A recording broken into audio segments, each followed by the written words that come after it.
Hello students, today we are going to study class 5 EVS chapter number 2, A Snake Charmer's Story. Okay, आज हम class 5 EVS का chapter number 2 ए snake charmer story पढ़ने वाले हैं. I am Imran Khan, PRT teacher from केंद्रीय विद्यालय Jaitpur. Contents जो इस वीडियो में हम क्या क्या पढ़ेंगे. First of all, introduction to snake charmer. Snake charmer के बारे में हम देखेंगे कि स्नेक चार्मर्स क्या हैं और वो क्या काम करते हैं. सेकंड, एक केस स्टडी है कालबेलिया डांस के ऊपर. जो कालबेलिया डांस है उसके ऊपर एक केस स्टडी रखी है मैंने. थर्ड नंबर है work of snake charmer. Snake charmers क्या काम करते हैं वो है. Fourth, poisonous snake. And fifth is non poisonous snake. Poisonous snake कौन से होते हैं एंड नॉन पॉइजनस स्नेक कौन से होते हैं, ये पॉइंट नंबर 5 है. Let us read the story of A snake charmer. यहाँ पे हम एक स्नेक चार्मर की स्टोरी पढ़ने वाले हैं और वो स्नेक चार्मर कौन है. आर्यनाथ. आर्यनाथ और उसकी जो फैमिली है उनके बारे में हम पढ़ने वाले हैं. ठीक है. आर्यनाथ बोल रहा है कि I am a snake charmer. वो अपने जो क्लास में फ्रेंड्स हैं उनको बता रहा है. I can make snake dance by playing the been. I have learn this art from my family. वो बोल रहा है कि मैं सांप को नचा सकता हूँ और ये आर्ट मैंने कहाँ से सीखी है, अपनी फैमिली से सीखी है. और हमारी जो कम्युनिटी है ना उनको क्या बोला जाता है, कालबेलियाज. क्या बोलते हैं, कालबेलियाज हमारी कम्युनिटी को बोला जाता है. ठीक है. यहाँ पे जो जैसे ये देख रहे हो ना, ये कालबेलिया हैं. कालबेलिया इसी तरीके से बीन बजा के एंटरटेन करते हैं लोगों को और स्नेक है, स्नेक को कंट्रोल करते हैं. ओके. Grandfather tells. जो ग्रैंडफादर है आर्यनाथ के, वो जो स्टोरी बता रहे हैं वो अपनी स्टोरी बता रहे हैं. वो बोलते हैं कि हम जो स्नेक्स हैं वो हमारी लाइफ का बहुत ही इंपॉर्टेंट पार्ट थे. We use to carry them village to village in bamboo baskets. जो बैम्बू की बास्केट होती थी ना उसमें हम उनको विलेज टू विलेज कैरी करके चलते थे और वहाँ पे जाके क्या करते थे, हम स्नेक का जो शो है वो करते थे. हम म्यूजिक के साथ उनको नचाते थे, लोग एंटरटेन होते थे. उसके बाद वो हमको कुछ पैसे वगैरह देते थे. उसके अलावा वो क्या बोलते हैं, हम मेडिसिन्स वगैरह भी लोगों के लिए बनाते थे. लोग अगर किसी को सांप ने काट लिया होता था ना तो हम ये बताते थे कि इनको पॉइजनस स्नेक ने काटा है या फिर नहीं है. सबसे पहली बात ये हम पता लगा लेते थे. उसके अलावा हम ये पता लगा लेते थे कि इनको कौन सी मेडिसिन देनी है. इसके बदले में लोग क्या करते थे, इनको पैसे देते थे, राइस देते थे, पल्सेस एंड फूड वगैरह. और यहाँ पे जो आप साइड में पिक्चर्स देख रहे हो ना, ये कालबेलिया डांस की है. यहाँ पे ये पिक्चर्स किसकी है, कालबेलिया डांस की है. और यहाँ पे अगर आप इनको गौर से देखो तो आपको यहाँ पे ये लगेगा कि ये जो स्नेक जिस टाइप से मूव करता है ना उसी तरीके से इनके मूवमेंट्स होते हैं. जैसे यहाँ पे जो इसने पोजीशन बना रखी है वो पोजीशन स्नेक की है. ठीक है. यहाँ पे इनमें जब ये लाइंस में मूव करते हैं ना वो भी एक स्नेक की तरह मूव करते हैं कालबेलिया डांस के अंदर. ओके. और अदर वर्क. उसके अलावा क्या बोलते हैं, ये बोलते हैं कि हम लोगों को एंटरटेन करने के अलावा क्या करते हैं, मेडिसिन और हर्ब्स को भी क्या करते हैं, कलेक्ट करते हैं, जो काफ़ी सारी इलनेस को हील करने में काम आती है. जो यहाँ पे लोगों को आइडेंटिफाई करने वाला वर्क है वो हमने ऑलरेडी बता दिया है. लोगों को जो आइडेंटिफाई करने वाला काम है वो बता दिया हमने. We know how to remove the venom from body of people beaten by snake. ये अगर किसी को अगर सांप ने काट लिया हो ना तो they know process to remove the venom. जो वेनम होता है, जो जहर होता है, उसको बाहर निकाल सकते हैं ये. और कई बार इससे लोगों की जान भी बचती है. उसके अलावा इनको ये भी पता होता है कि जो पॉइजनस स्नेक है ना उनके फैंग्स को कैसे निकालते हैं. अगर जहाँ यहाँ पे जो ऊपर वाली पिक्चर है ना, यहाँ पे फैंग्स रिमूव कर रहे हैं. एक स्नेक को पकड़ा है, जो सपेरा है उसने, स्नेक चार्मर ने, और वो क्या कर रहे हैं, उनके फैंग निकालने की कोशिश कर रहे हैं. फैंग इसी तरीके से निकाले जाते हैं, ये प्रोसेस है. ओके. तो यहाँ पे इन्होंने इनके जो नॉर्मली जो 4 वर्क है वो सभी लिखे हुए हैं.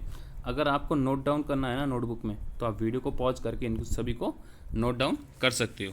ओके. अब हम आते हैं लॉ एंड बैंड. यहाँ पे एक बताने की गवर्नमेंट है ना, गवर्नमेंट ने एक लॉ बनाया. क्या लॉ बनाया, जो जितने भी वाइल्ड एनिमल है ना, वाइल्ड एनिमल को न तो कोई पकड़ सकता था, न ही उनको कोई रख सकता था। जैसे जो स्नेक है वो वाइल्ड एनिमल के अंदर आते हैं, जो टाइगर है, लॉयन है, ये सभी वाइल्ड एनिमल्स के अंदर आते हैं। और इन सभी के लिए गवर्नमेंट ने एक लॉ बनाया था, no one can catch and keep them. ये लॉ इसलिए बनाया था क्योंकि बहुत सारे जो एनिमल्स हैं ना, उनको जो जंगल में एनिमल रहते हैं उनको लोग मार रहे थे। किसके लिए मार रहे थे? एनिमल की स्किन के लिए। बहुत सारे एनिमल होते हैं, उनसे क्या होता है, कुछ मेडिसिन्स भी बनती है उनके बॉडी पार्ट से, तो उसके लिए लोग का मार रहे थे, कुछ एंटरटेनमेंट के लिए मार रहे थे। इसलिए गवर्नमेंट ने ये सब बैन कर दिया। ओके, जब हमने चैप्टर 1 पढ़ा था ना, तब हमने टाइगर के बारे में पढ़ा था। वहाँ भी एक रीज़न ये भी था कि लोग एंटरटेनमेंट के लिए टाइगर को मार रहे हैं और उनकी जो पॉपुलेशन है वो कम हो रही है। तो यहाँ भी वही रीज़न थे, उन्होंने बैन कर दिया। बट बैन होने के साथ साथ जो स्नेक चार्मर्स है ना, उनकी जो लाइफ है वो भी डिफ़िकल्ट हो गई। क्यों डिफ़िकल्ट हो गई? क्योंकि अब वो उनको रख नहीं सकते थे, उनको पाल नहीं सकते थे, वो उनको लेके घूम नहीं सकते थे। क्यों? गवर्नमेंट को ये लगता था कि ये लोग उनको बैडली ट्रीट करते हैं, उनको सही ढंग से नहीं रखते। तो पनिशमेंट से डरने के कारण जो स्नेक चार्मर्स हैं, उन्होंने स्नेक्स को रखने वाला जो काम है वो छोड़ दिया, और वो दूसरे इंस्ट्रूमेंट्स की हेल्प से लोगों को क्या करते थे? एंटरटेन करते थे। कौन कौन से इंस्ट्रूमेंट थे? थुम्बा, बीन, ढोल, खंजीरी, एक्सेट्रा। ठीक है, इसके अलावा भी कुछ जो इंस्ट्रूमेंट है उनका यूज करके ये लोगों को एंटरटेन करते थे। और इनको जो ये एंटरटेनमेंट के लिए जो ये ग्रुप बनाते थे ना, इस ग्रुप को बोला जाता है बीन पार्टी। ये बीन मिस्टर बीन वाला बीन नहीं है।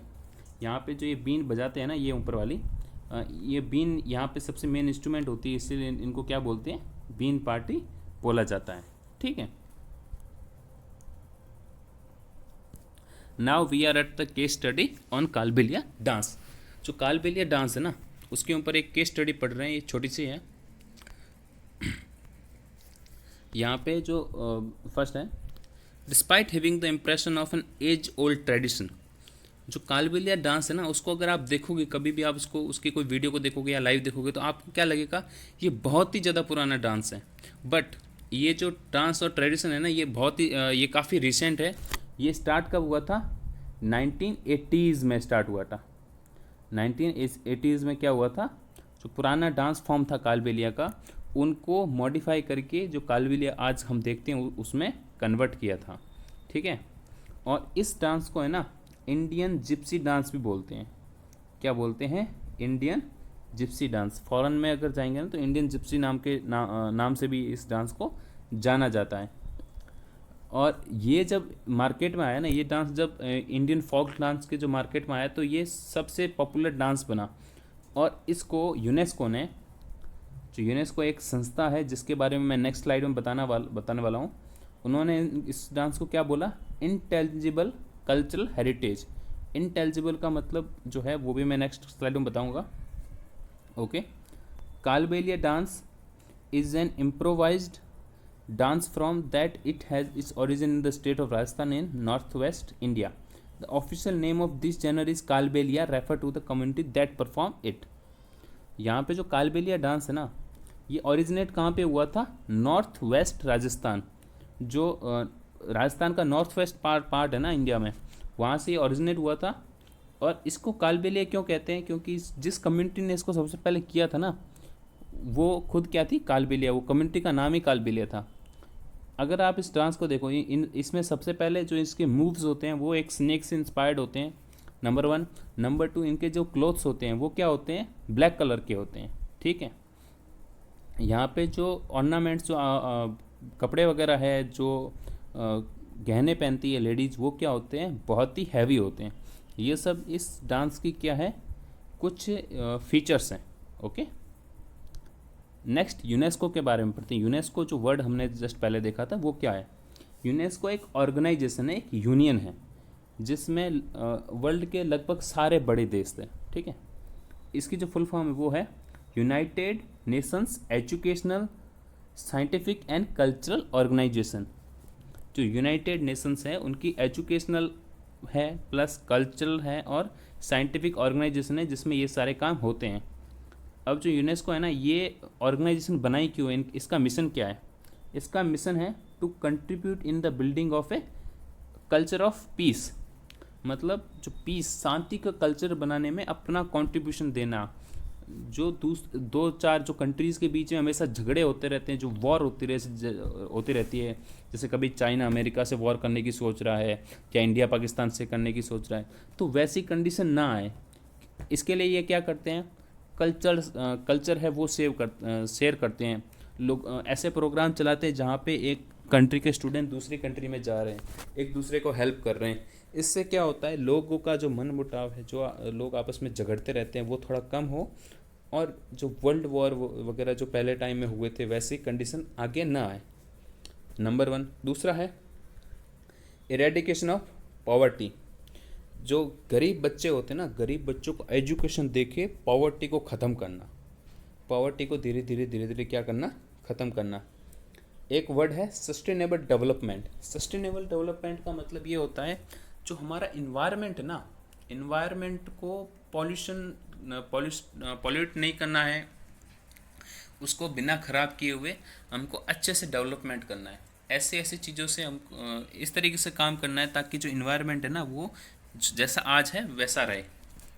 इंटर कल्चर डायलॉग, जो दो कल्चर्स होते हैं ना अलग अलग, उन कल्चर्स के बीच में एजुकेशन के थ्रू क्या करना, डायलॉग करवाना, कल्चरल कंपटीशन करवाना। बहुत सारे वर्ल्ड लेवल के कल्चरल कंपटीशन होते हैं जिसमें इंडिया के लोग भी क्या करते हैं, पार्टिसिपेट करते हैं। ओके, तो ये सब चीज़ें किसके थ्रू करना चाहता है वो, UNESCO, education, science and culture. ठीक है, education, science, culture and communication, इन सभी की हेल्प से वो क्या करना चाहता है, पूरे वर्ल्ड में पीस लाना चाहता है। अब कल्चरल हेरिटेज के अंदर है ना, यूनेस्को पहले क्या करता था, जो बिल्डिंग है, जो म्यूजियम्स हैं, सिर्फ उनको ही काउंट करता था। जैसे जो बिल्डिंग्स है ना, उनको उन्होंने क्या करते हैं, उनको मान लिया ये कल्चरल हेरिटेज है। जैसे ताजमहल को उन्होंने मान लिया, जैसे जो लाल किला है उनको मान लिया।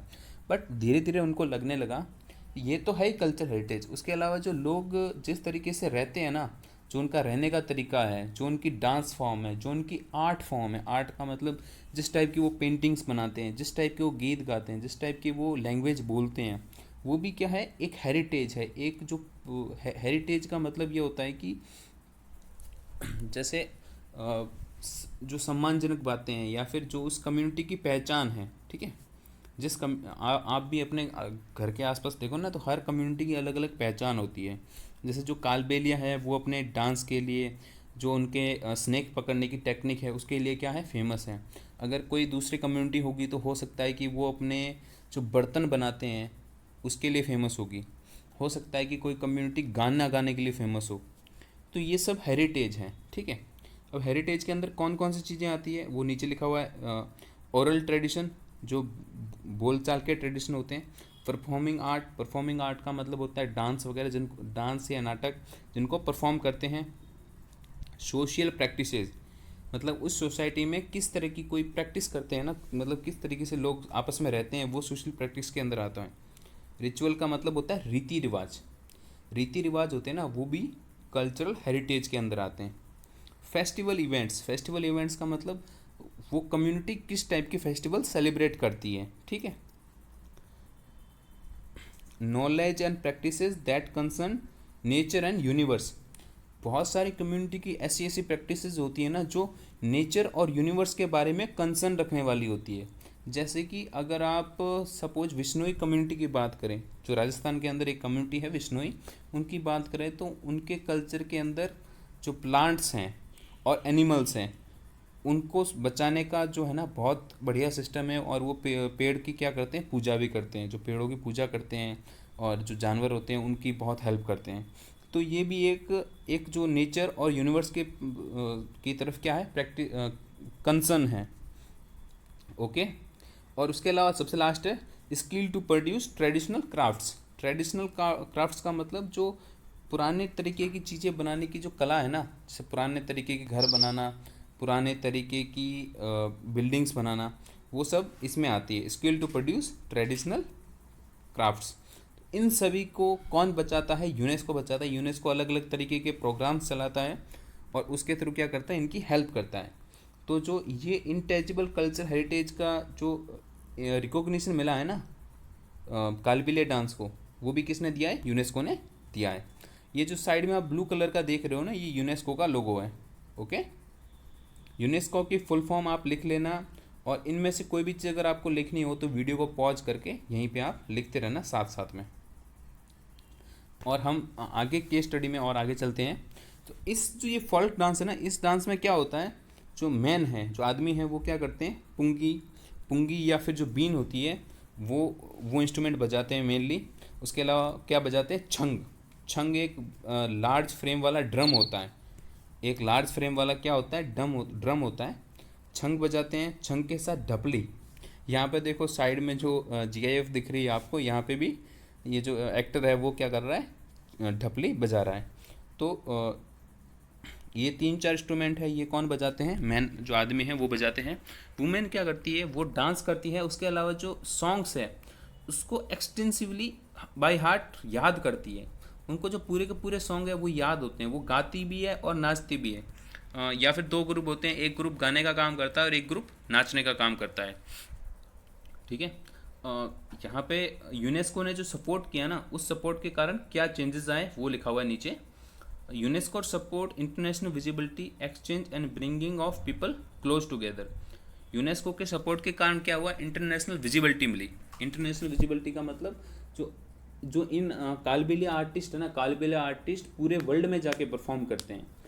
आपको नहीं पता होगा, बहुत सारी कंट्रीज़ के PM वगैरह जहाँ पे जाते हैं ना कार्यक्रम, वैसे कार्यक्रम में जाके कालबेलिया जो कम्युनिटी है उनके लोग परफॉर्म करते हैं। इससे उनको क्या मिला, इंटरनेशनल विजिबिलिटी मिली। कल्चर का एक्सचेंज हुआ, जो लोग हैं ना वो इंडियन कल्चर के ज़्यादा पास आए। जो कालबेलिया डांस है ना, इसको देखने के लिए लोग बाहर की कंट्रीज से, फॉरेन कंट्रीज से इंडिया में आते हैं।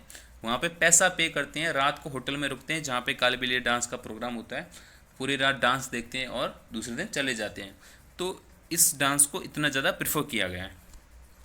इन सब से ये हुआ कि जो कालबेलिया यूथ पहले मजदूरी का काम कर रहा था ना, वो काम छोड़ के अब क्या करने लगा है, वापस अपना जो ये ट्रेडिशनल जो पूरा सिस्टम है उसमें जुड़ने लगा है। उनको उससे पैसा भी मिल रहा है और रिकॉग्निशन भी मिल रही है। ठीक है, तो ये सब किससे हुआ, यूनेस्को ने हेल्प की, और इनको जो विजिबिलिटी मिली, जो लोगों ने इस डांस को पसंद किया ना, उस कारण से हुआ है। यहाँ पे आप देख सकते हो केंद्रीय विद्यालय ढाना की जो लड़कियां हैं वो एक कालबेलिया डांस परफॉर्म कर रही है। ठीक है, नेक्स्ट जो अब ये स्लाइड है, इसमें हम पढ़ने वाले हैं स्नेक्स के बारे में। स्नेक्स जो है वो क्या होते हैं, वेनमस होते हैं and dangerous to all. But जो गवर्नमेंट ने उनको मारना और पकड़ना क्या कर दिया है, इलीगल कर दिया है। क्यों, स्नेक्स तो डेंजरस होते हैं, आप उनको देखोगे तो वो जहरीले होते हैं, किसी को भी मार सकते हैं, फिर भी गवर्नमेंट ने मना क्यों किया उनको मारने से। उसके उसके जो ना कुछ रीज़न है। नंबर 1, जो स्नेक है वो क्या है, इंडेजर्ड एनिमल है। इंडेजर्ड का मतलब वो कुछ टाइम में ख़त्म हो जाएंगे। अगर हम वो इसी तरीके से उनके नंबर कम होते गए ना, तो हो सकता है कि कुछ टाइम के बाद वो क्या हो जाए, ख़त्म हो जाए। हर रोज़ वो क्या है, आदमियों के द्वारा मारे जा रहे हैं। हम जगह जगह बिल्डिंग्स बनाते हैं, नई नई जंगलों को खोद रहे हैं, वहाँ पे जो सांप रह रहे हैं उनको हटा रहे हैं, सांप हमारे सामने आते हैं हम उनको मार देते हैं। इस तरीके से उनके नंबर जो है वो कम हो रहे हैं। और पूरे जो अर्थ पे अगर कोई भी एनिमल के नंबर बहुत ज़्यादा कम हो जाते हैं ना, तो वो हमारे इन्वायरमेंट के लिए क्या है, बहुत ही कम है, बहुत ही ख़राब है। जैसे कि जो खेत वगैरह होते हैं, खेतों में क्या होता है, जो रैट है और या छोटे बड़े जो जानवर होते हैं उनको सांप खा जाते हैं।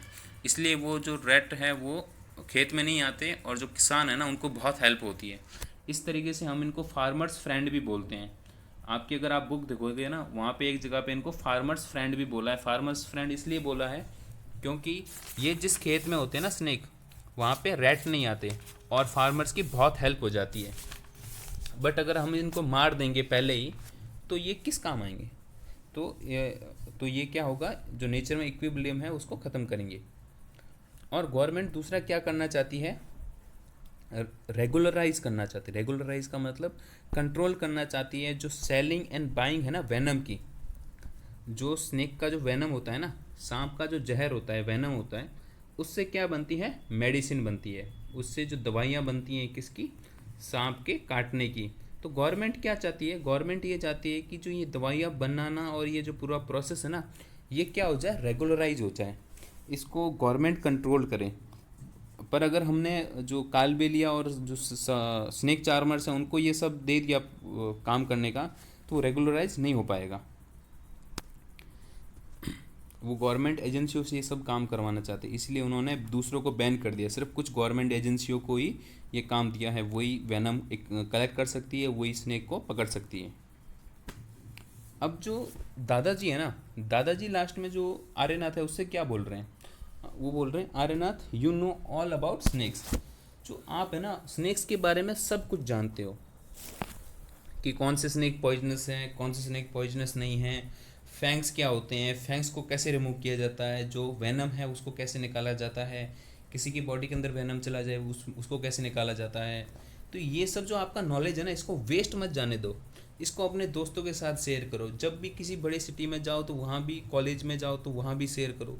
इस तरीके से जब आप अपना नॉलेज शेयर करोगे ना, तब तक क्या रहेगा, हमारी जो इम्पोर्टेंस है वो बनी रहेगी।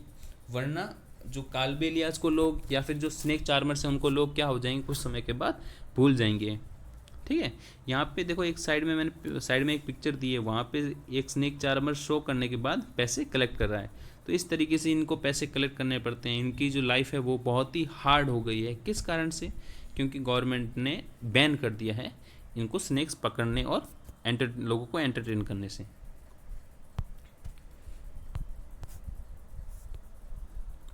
अब हम देखते हैं इंडिया में जो पॉइजनस स्नेक अवेलेबल है ना उनके बारे में। इंडिया में टोटल 4 टाइप्स के पॉइजनस स्नेक अवेलेबल हैं। Number 1 Russell's viper, number 2 cobra, number 3 saw scaled viper and number 4 is the common krait. तो ये सारे के सारे जो पॉइजनस स्नेक हैं वो इंडिया में अवेलेबल है। अभी आपको इनकी पिक्चर साइड में दिख रही होगी। जो फर्स्ट पिक्चर है वो किंग कोबरा की है, सेकंड है जिसको रसेल्स वाइपर या फिर दुबैया भी बोलते हैं, third is crate and fourth is अफई। जो क्रेट होता है उसकी बॉडी पे इस टाइप के जो स्ट्रैप्स बने हुए होते हैं, जैसे यहाँ पे येलो एंड ब्लैक स्ट्रैप वाला ये है। जो किंग कोबरा होता है उसका जो फन होता है ना, उससे आप पता लगा सकते हो। जो अफई होता है उसकी जो साइज होती है ना, मोटाई, वो काफ़ी ज़्यादा होती है। तो ये सब स्नेक है वो क्या, उनकी क्या अपनी अपनी एक जो बॉडी की इमेज है उससे आप पता लगा सकते हो। यहाँ पे जो किंग कोबरा है ना, किंग कोबरा की सबसे पहले हम बात कर रहे हैं। It is the most famous and the most fierce one snake in the India, feared snake in the India. जो कोबरा से जो लोग हैं वो सबसे ज़्यादा डरते हैं। जो कोबरा स्नेक है वो इंडिया में अवेलेबल भी ज़्यादा है और इंडिया में ये फेमस भी बहुत ज़्यादा है, इसलिए लोग इससे डरते भी हैं। ये एक लार्ज और पावरफुल स्नेक होता है। पूरा इसका जो कलर है वो ब्लैक होता है और इसका जो फन है वो, जैसा कि आपने फर्स्ट पेज पे देखा है, वो फन उस टाइप का होता है। जो ऊपर पिक्चर दिख रही है ना, इस टाइप का इसका फन होता है। जो कोबरा का कलर होता है वो कैसा होता है, या तो ऑलिव ग्रीन होता है या टैन या फिर ब्लैक। मतलब कुल मिला के जो इसका कलर है वो एकदम डार्क कलर का होता है। ठीक है, यहाँ पे भी आप जो साइड में एक पिक्चर देख रहे हैं वहाँ भी क्या है, ब्लैक कलर का कोबरा है। इट हैज़ फेंट pale yellow cross bands across the length. उसकी जो बॉडी है ना उसमें क्या होता है, बहुत ही लाइट कलर की, बहुत ही हल्के कलर की स्ट्रैप्स होती है जो उसकी बॉडी के ऊपर है होती है। ठीक है, उसकी जो बेली है ना नीचे की तरफ से, वो पेल क्रीम या फिर येलो कलर की होती है। और उसके स्केल्स का मतलब जो उसकी जो बॉडी है ना वो एकदम स्मूथ होती है। और बहुत सारी जगह इंडिया में कोबरा को एज ए गॉड भी ट्रीट किया जाता है, कोबरा को गॉड भी माना जाता है इंडिया में काफ़ी सारी जगह। अब यहाँ पे बात कर रहे हैं मैन्स एंड एनिमल्स की। लोग क्या करते हैं, एंटरटेनमेंट के लिए बहुत सारे एनिमल्स को अपने पास रखते हैं। जैसे यहाँ पे ये डॉगी को रखा है, वेल वगैरह है, इनको बहुत सारी जगह शो में रखते हैं। तो जैसे यहाँ पे एग्जांपल दिया मैंने, monkey, dog, dolphin and many other animals in the circus. Circus में भी इस काफ़ी सारे एनिमल्स होते हैं जो लोग रखते हैं सिर्फ एंटरटेनमेंट के लिए। जो अम्यूज़मेंट के लिए एनिमल्स हमको कहाँ कहाँ देखने को मिलते हैं, सर्कस का एग्जांपल आपने पहले ही देख लिया, zoo, circus, national park and sanctuaries. जो नेशनल पार्क है, सेंचुरी है, वहाँ पे भी जाके आप एनिमल्स को देख सकते हो। सिनेमा, अम्यूज़मेंट पार्क अलग से बने हुए होते हैं जहाँ पे आप सिर्फ एनिमल्स को देखने जा सकते हो। रोड प्ले में आपने देखा होगा मंकी, स्नेक वगैरह रोड प्ले होते हैं ना, उसमें आते हैं, ठीक है। और एक्वेरियम, एक्वेरियम के अंदर क्या होता है, लोग फिश रखते हैं, फिश को एक्वेरियम के अंदर रखा जाता है। तो ये सारे एनिमल्स हम लोग अम्यूज़मेंट के लिए अपने खुद के लिए रखते हैं। अब यहाँ पे एक क्वेश्चन है आपसे, do you like to be caged? अगर आपको किसी पिंजरे के अंदर बंद कर दिया जाए तो क्या ये आपको अच्छा लगेगा? अगर नहीं, तो आदमी ने ऐसे जो केज है उनको इन्वेंट क्यों किया है? ये जो मेथड है एनिमल्स को ओवर पावर करने वाला, वो इन्वेंट क्यों किया है, जिसमें एनिमल बेचारे एक कुछ छोटी सी ज़मीन के अंदर हमेशा के लिए कैद हो जाते हैं, वो पूरे टाइम वहीं पे पड़े रहते हैं और उनका जो नेचुरल सराउंडिंग है उसको वो मिस करते हैं। बहुत सारी कारण, बहुत सारी बार ये होता है कि इसी कारण से जो एनिमल है वो पड़े पड़े वहीं पे मर जाते हैं। तो ये जो है ये काफ़ी रॉन्ग होता है एनिमल्स के साथ। Who keep animal for running their life? कौन से ऐसे लोग हैं जो एनिमल्स को रखते हैं अपना जो घर का खर्चा चलाने के लिए? जैसे एग्जाम्पल के तौर पे फार्मर। यहाँ पे जो यहाँ पे ये टेबल है, इस ऐसी टेबल आप वीडियो को पॉज करके बना सकते हैं अपनी नोटबुक में भी। यहाँ पे क्या बात हो रही है, यहाँ पे कौन लोग हैं जो एनिमल्स को अपने घर पे रखते हैं? जैसे फार्मर रखता है। यहाँ पे एक एग्जांपल दिया है, फार्मर किसी गांव, आपके घर के आसपास सपोज एक फार्मर है, उसके घर पे एनिमल का नेम क्या है, काऊ। कितनी है? 3 है। वो उनको कहाँ पे रखता है? एक शेड में। एक शेड का मतलब एक उन्होंने जो छाया वाला कुछ बना रखा है उसके नीचे रखते हैं।